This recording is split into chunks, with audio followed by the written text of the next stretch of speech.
ऐसा तो मेरे साथ कभी नहीं हुआ था कि पीसी को जब भी हम बताते हैं कि ये ख़राब है तो मोस्टली वो ख़राब होता है, लेकिन ऐसा हमारे पास 2-3 बार केस हो चुका है। तो ये आया है हमारे पास एक पीसी और इसे हम जब हमने चेक किया तो शायद एक चीज़ का प्रॉब्लम था।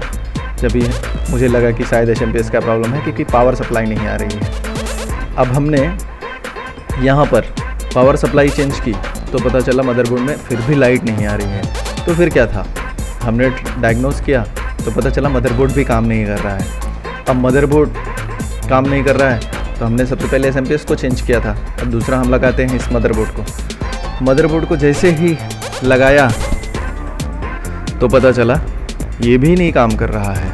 अब क्या हो सकता है, मतलब हमने एसएमपीएस को चेंज कर लिया, मदरबोर्ड के चेंज कर लिया।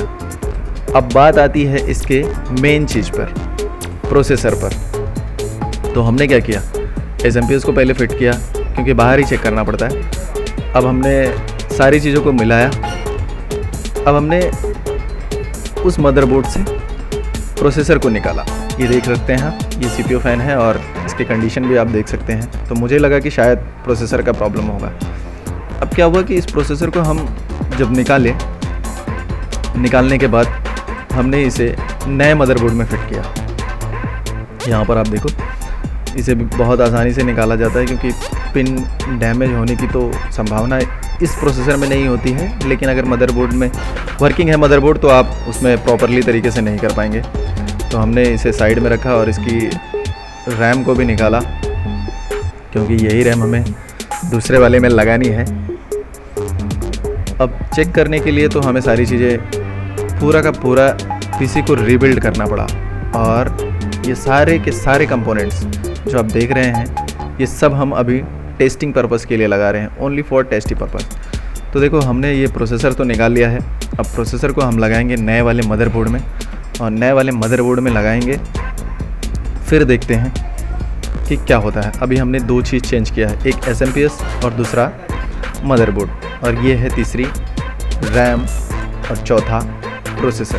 तो चलो सबसे पहले इस पे देख लेते हैं हम क्या होने वाला है। तो यहाँ पर हमने मदरबोर्ड को लिया है और ओपन करते हैं इसे, और इसके साथ में आपको सारी चीज़ें मिल जाती हैं। आप देख सकते हैं ये पूरा i3 का 3rd जनरेशन प्रोसेसर है जिसमें बहुत सारी चीज़ें इजीली से वर्क करती हैं। तो देखो, हमने सारे कंपोनेंट्स को चेक किया, प्रोसेसर, मदरबोर्ड, रैम सब ख़राब थी, बचा तो सिर्फ इसमें हार्ड डिस्क। तो फिर क्या था, सारे कंपोनेंट्स को नया बिल्ड किया और नया लगाया। अब देखो, कैबिनेट के साथ में इसे भी चेंज किया तो कैसा लग रहा है। बस विंडोज़ को इंस्टॉल किया और कस्टमर को वापस दे दिया।